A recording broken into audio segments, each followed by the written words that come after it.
วันนี้อันเดอร์ลูกสำเหนือจิพามาพุดจีนายนี่มาแต่เช้าตาวินกำลังขึ้น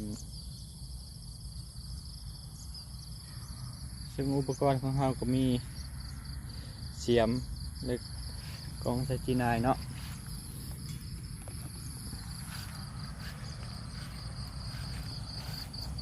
ลุยเลยบ้านนี้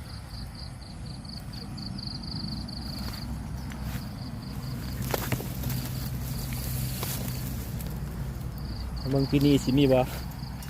สิปีพันมานี่พูดแป๊บเดียวนี่ก็ได้เมืองปีนี้สิมีบ่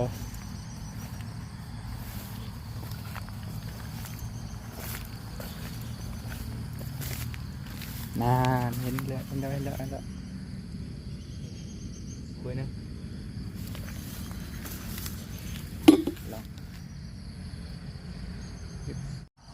เมื่อกี้นี้อยู่นี่ได้2 โตอีกอันนึงนี่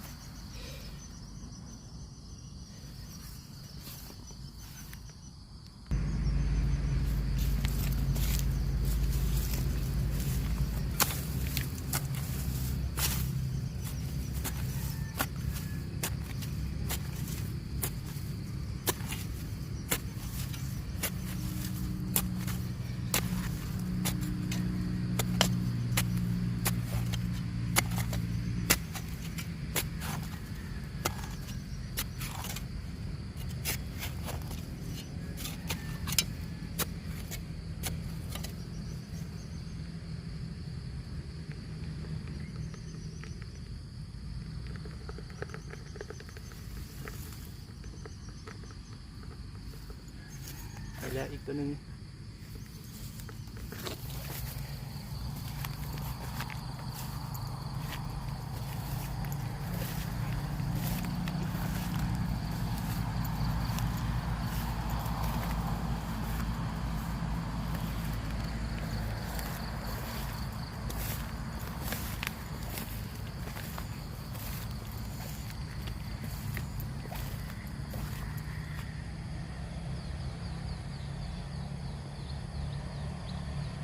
บรรยากาศท้องนายามเช้าเนาะ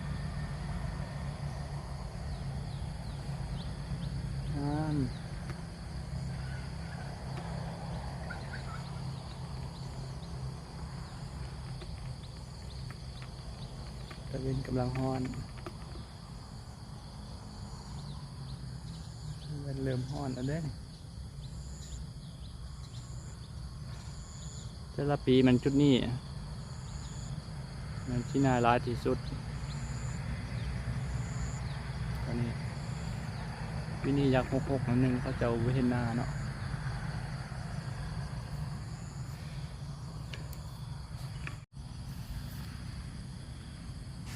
โอ้ยคนหนึ่งน่าจะมี2 โตอยู่นะ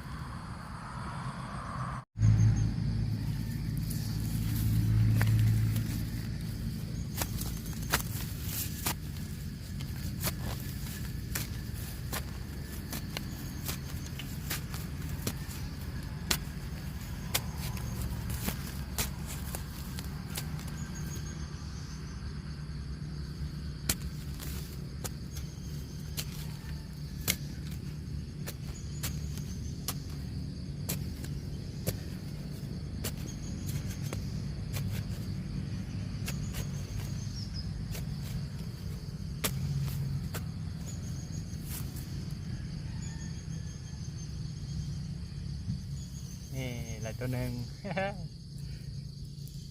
ตุ๊กคู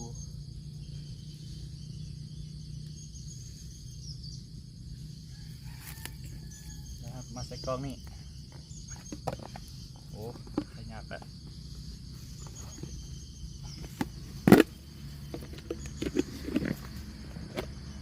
ตัวหนึ่งแล้ว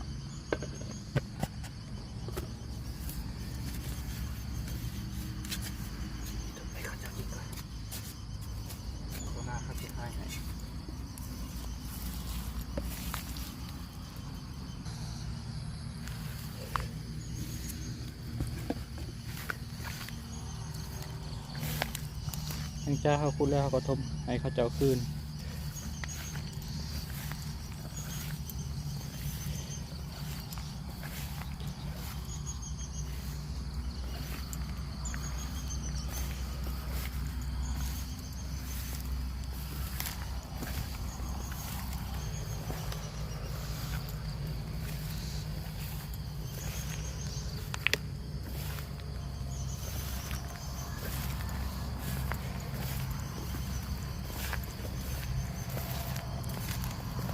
อยู่ชายป่านี่น่าจะมีอยู่